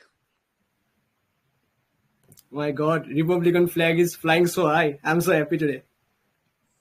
No, they will be coming and your flag will go down. Just wait. They are on the way. The flag is too up. They can't climb till there. They will be coming from airplane, Luke. From aeroplane, wow. Yeah. First let them come in the VC, then we'll talk about aeroplane. Yeah, wait for a while. Don't get too Okay. excited, Luke. Yeah, absolutely. I'm as excited as ever.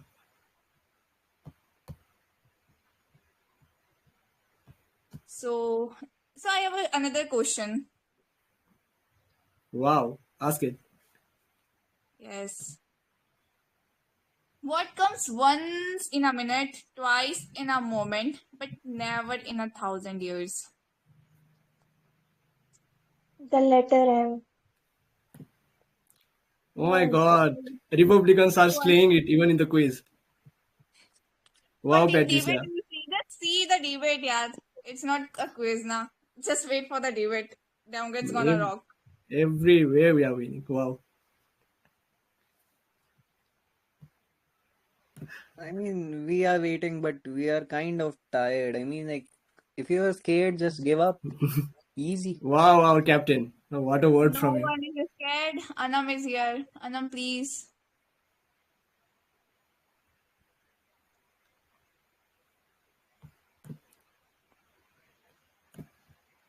She'll be answering. Just wait. You won't Sorry, be able to handle. did you Yeah. ask me something? Yes.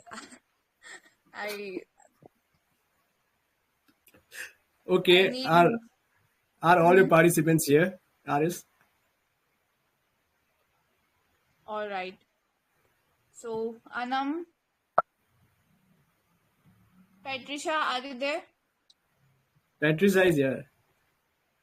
And Psycho Kid?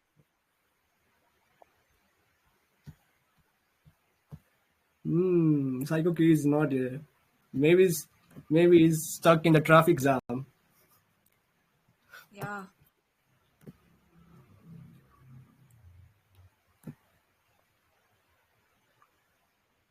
You know, there are too many network glitches today. So this might be the issue.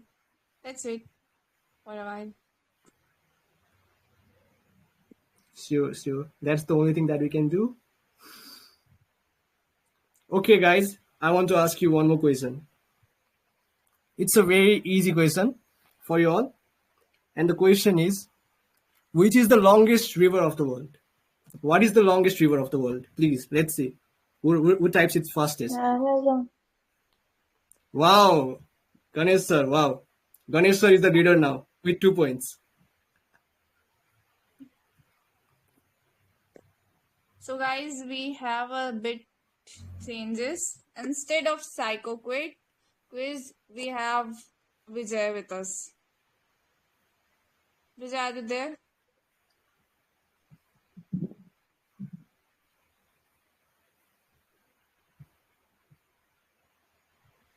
Vijay, can you please open your mic? Yeah. Hello. All right. Am I audible? Yes. Perfectly audible. Okay, Ayush and Patricia is here, right? Like always? Yep, we're here. And Anam and Vijay are here. Okay, No, then. actually, I can't talk right now. I'm in a hurry. I committed myself to some other thing. So if Patricia is there, means she can request. Can you hear him, Luke? It's not much clear. Yeah, it's not clearly audible. He was saying something along the lines that I can't talk right now. Okay, we'll have to find another replacement then. Yeah. Don't worry, I'll find the best one.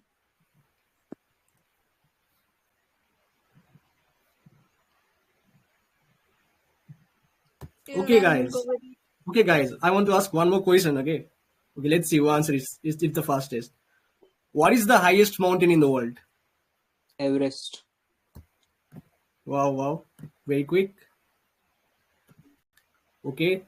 The next question is, what is the second highest mountain in the world? Kanchenjunga. No, you are wrong. That's wrong. Wow, Vikas. Vikas with the fastest finger first. K2, yeah. K2 is the right answer. Till then, let's hear from other people if they want to share their insights about the first round. What say? Yeah, we can do that, of course. Can we have Ram? Yeah, I'm Ram, here. And okay. yeah, Okay, please share your insights. So Wait, people. Yes, sir. Am I audible? Yes, sir. You are audible. Okay. Astha, are you there? Yes, I'm present. Okay. Are you prepared for the second round? Can we go with you? Okay, not an issue. Yeah, not an issue. Of course, we know you will rock. So yeah, so the new pairs will be Ayush and Patricia versus Anam and Astha. So please now continue with the pair and lead the second round. Okay. So starting my speech in the Bluebird, you are ready with the timer, right? Yep, you're ready. Okay, so starting my speech in the reverse count of 3, 2, 1, and start. Yes, the space colonization, because clearly humanity should stay stuck on one fragile planet forever, waiting for an asteroid to wipe us out like dinosaurs. Brilliant strategy. We stand on the edge of the greatest human adventure, expanding beyond Earth. And while some fear new age imperialism, let's be real, progress has always involved pushing boundaries, not just sitting around debating risks. Let's explore why space colonization is a leap forward for humanity and not just another chapter in the exploitation itself. So, there's resource abundance. The moon has helium-3, which could power fusion reactors for centuries. The asteroid Psyche 16 contains metals worth 10 quintillion. 10 quintillion, my friends. That's more than the global economy itself. So, my question is that you fear corporate greed in space, but Earth's mining industry already exploits workers, while asteroid mining could actually unlock 3.9 trillion a year in new wealth. What's your answer to that?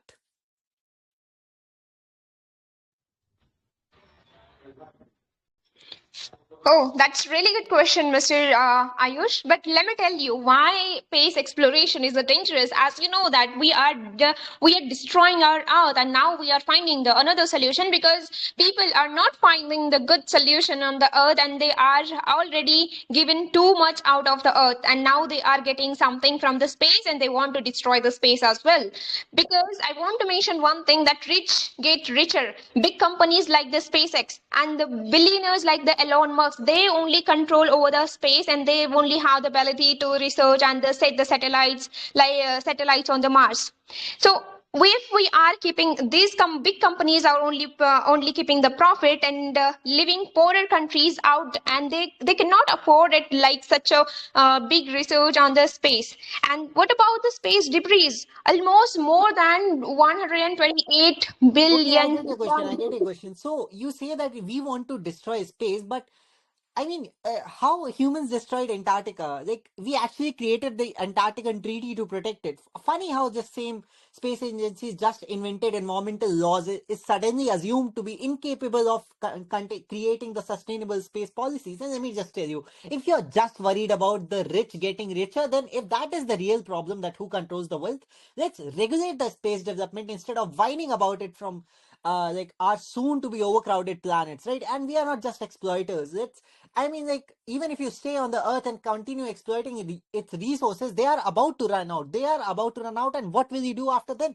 So, my major question is that SpaceX has slashed rocket launches cost from like 54,000 to 2,600, and that is a very huge leap, making space even more possible for the people who are not that rich itself. So, you still think that colonization is a rich man's dream? Elaborate. You were like just thinking to colonize on the space, but let me tell you one thing, that fighting in a space, like nowadays a lot of countries having the war on earth, the countries might turn space into the war zone with the weapons, bullying the weaker nations like the old colonial days. What about this? Like, you are just threatening the world where you are pushing this new world era toward the space for the Okay, Anna, so I the got your next question. The future thing space. is that space exploration has historically spurred innovations, okay? For example, the advancements in water purification and technology developed for space missions and now used for providing clean water in remote areas on Earth. Especially the materials like lightweight composites and thermal insulators, which were developed for spacecraft, have applications in industries, and the global space economy has valued over $469 billion in 2021, indicating a broad impact on these technologies. My question to you would be, if the space colonization inherently leads to exploitation, how do you propose to avoid the global exploitation in industries like agriculture and mining that are critical to humanity's survival on Earth? Let me tell you Okay, one so thing. the yes, Anam, go ahead. Yeah, go ahead. Okay, so the first and foremost thing which I would like to highlight here is the territorial claims and sovereignty disputes. The Outer Space Treaty 1967 prevents the nation from claiming celestial bodies, but as private companies and countries invest in the space colonization, conflicts over land and resource ownership may arise. Who owns Mars, Moon, and asteroid resources? Space bodies As like per asteroids you and are moons. again proving my point for the which is up for argument. Given the cooperative frameworks like Outer Space Treaty of 1967, it actually declares the space as a province of all humankind. So my question would be that how do you justify the assumption that space colonization will inevitably mirror Earth's exploited systems? Because the highlights of international agreements are aimed at preventing exploitation and shifts the debate to the framework itself. Okay, so first thing, the countries like China and Russia has more than 100 spice satellites. The global South countries do not have any contribution, and they will be wiped out as we can see. The one will go the the one will go dominate the world. Space war can happen, and the way it happened for the continents. And Antarctica does not have any resources, but the space has, and we have to fight for the wealth. Okay, so I get your question. You talk about the space exploration as such, but let me just tell you that only 0.5% of US's budget is actually going into the space exploration, and 11 times of that, 11 times, I mean, like roughly 5.5% of the budget is going in militarization. So the history has shown us that staying on the earth has never prevented wars, and it never will. So just whining about the space exploration has nothing to do with like that. And let me just break down all the treaties that you have actually said. The Outer Space Treaty clearly says nation settlers cannot do that, but individuals can always do that. And the laws also evolve with time, when flying was illegal in airspace, and now should we just stop making airplanes? And colonization of space is a very good thing because it's going to create a very new land to grab. And that's not something that we are capable of right now, because that is not going to happen. So my major question that comes up to be that you claim that space will create inequality, but isn't just inequality already in Earth's favorite pastime? Next time you're going to create the inequality on the space as well. Let me tell you one thing, that USA and China space, that they are testing the hypersonic weapons in 2021, and that is hinting the space in the next military for front world war. So let me tell you one thing, that USA Space Force now the grades and American satellite with the armed forces, which is the total threat for the upcoming generation. You are talking about the space exploration is good, but let me tell you one thing, that if we are not able to save our own Earth, what kind of guarantee would you give us that in the space people will treat the space environment with the gentility and humanity? They will not, my friend, and we are going to get the another threat in the form of the space exploration. See, And the major issue, the expanding major to issue space would be actually ethical and reduces legal issue. Okay, I'm sorry. expanding to the space actually reduces the need for environmentally damaging the extraction activities on Earth, like mining of asteroids or manufacturing in orbit, and that could mitigate deforestation, ocean pollution, and even greenhouse emissions. Now, colonizing other planets actually allows us for extensive research into planetary geology and atmospheric science and astrobiology as well. For example, NASA's Perseverance rover and even the Mars project or SpaceX. Now, my question would be, how do you actually reconcile your stance with the fact that space colonization should serve as humanity's insurance and against the existential threats that are there, such as asteroids impacts or climate change, which affect all nations, regardless of the wealth? Oh, now you're talking about the environmental front. Let me tell you that with the rocket launches pumping 300 tons of the carbon dioxide per trip into the atmosphere. What about that? This says the report of the NASA.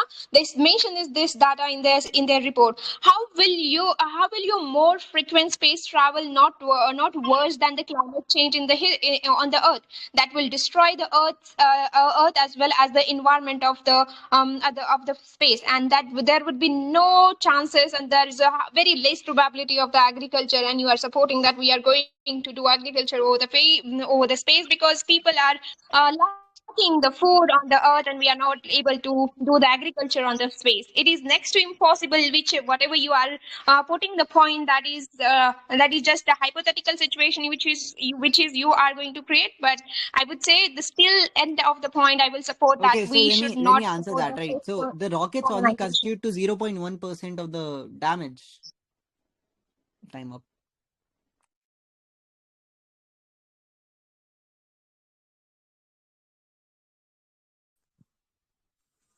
Wow, guys. Ryuk, did you just witness this? What a display it was. Yeah, Literally. it was extraordinary performance. Seriously. I was expecting this, by the way. Did you saw the Ayush and girl? Ayush and Patricia, what do you guys eat? So much of energy. Even this late at night. Hey, Wow. hey, wait. You can't ignore Astha and Anam. Yeah, Did they you are just saw? amazing as well. Yeah, they were so passionate, full of energy, really. And the way they mentioned is space colonization about the NASA's report. Oh my, I never heard about this term, but seriously, I got enlightenment with Yes, this thing. everyone got it. I'm sure about that. Everyone have some clarity about this topic due to our amazing debaters. Don't you think they made the task for judges more hard? Like, Oh my God. I would be sweating if I was a judge right now. Thank God I'm hosting. yeah, seriously, I'm also thankful. So Now, let's can we wait. have anyone, RS? Now let's take a feedback from our audience on how this event was overall. What do you say? Yeah. I am Okay. pretty sure that. May I share something as per the listener only, not for the host, but as per the listener? If you Yeah, allow why me, not? guys. Yeah, host. please, Tejas, go ahead. Please, you are Okay. most welcome. Okay, thank you very much. So, okay, very nice. As I gave you the responsibility to go in the round two, that you were also very amazing, and round two was very amazing. Like I was flabbergasted to see like Anam, see like Patricia, see Ayush. That was all were amazing, and Asta also. Don't forget.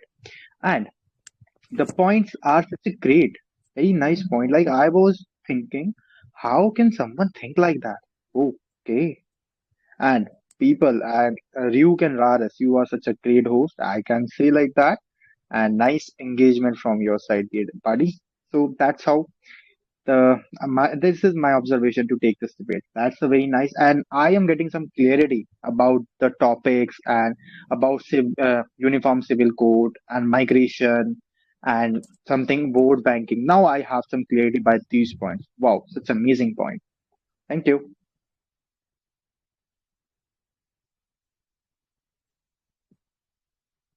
Thank you, Tejas sir, for your wonderful insights.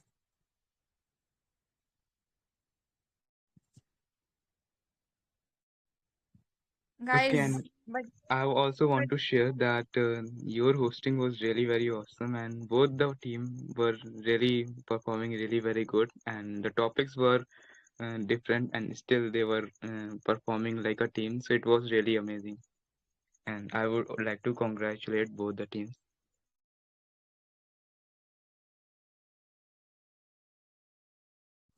thank you, Ram.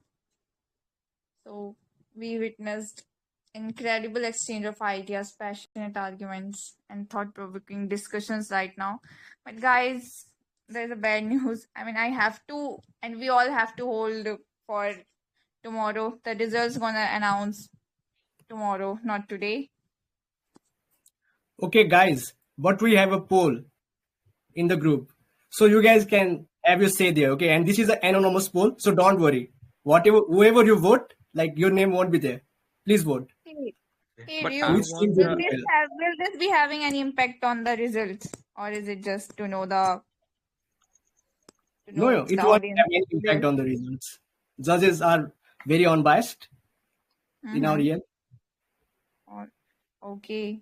So guys, it is not for the judgment purpose, it's just to know your views. Do let us know.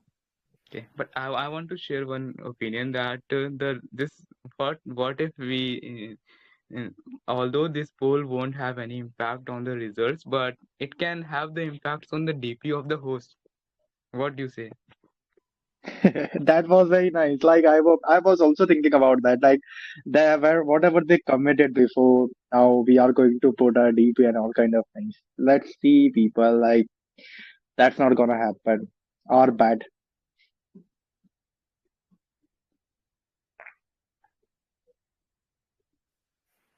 Wow, such a great event overall. Now I would like to ask my fellow host, Tejas, to proceed from here on, giving the thanks. Okay, so thank you very much. As first of all, I would like to say something about our respected co-host and listener as well. Like whatever I said before, now you are only arguing and dominating and sharing some views and all kind of thing. No, you are such a great host, people, and you are as an engaging ability. Very nice hosting skills.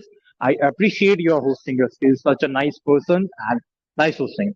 And in the last now I can conclude this debate. Whatever I started and whatever I said in my initial speech, whatever I said by this debate at the ending, I hope you will get some clarity how to run a society. And I believe that you got some clarity how to run a society.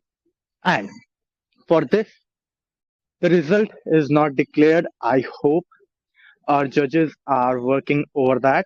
So, first of all, I would like to be thankful towards this whole English learner community who gave this such an amazing platform and such an engaging VC, such an engaging person, engaging speakers, engaging participants. Thank you very much, English learner. And moreover, I would like to thankful towards our respected judges also. very fair decision. I hope and I request to them, and I believe they are such a great person, and the result will be very fair. And I would like to request and I would like to thankful towards the organizer team also. And I am saying this from my bottom of my heart. Whoever organized this debate, Ram, such a great person, buddy. And this is from my heart and from my insights for you, bro. Such an amazing person you are. How you did everything. Wow. Thank you very much, Ram. And for Ram, I request to whole English learner community, we should have a certificate for Ram also. I am requesting again, we should have some certificate for Ram also to organize this whole debate. Thank you very much, Ram. Thanks to organize this debate. And I'm very thankful towards my co-host also, who were there, Mr. Yuk, Miss RS, Miss Pari. Thank you very much. And at the last but not the least, a very important person, very essential part of this debate, our respected listeners. Thank you very much, everyone. Thanks to listen me very carefully. Thanks to listen us very carefully. Thanks to listen this debate very carefully. And I hope you got some clarity by this debate, and you won't never forget this debate. I believe like that. And from now onwards, I am concluding this debate is going to end now. And that was my experience for this debate. As per the listener, very amazing, very enthusiastic, very good. I have some clarity, and also you have. Thank you very much. Thanks to be here till this time, till end. Thank you very much, everyone. Thanks to make this debate very amazing, make this debate super. Thank you, everyone. Keep announcing yourself, keep working hard. Thank you to joining this mega debate. Thank you very much.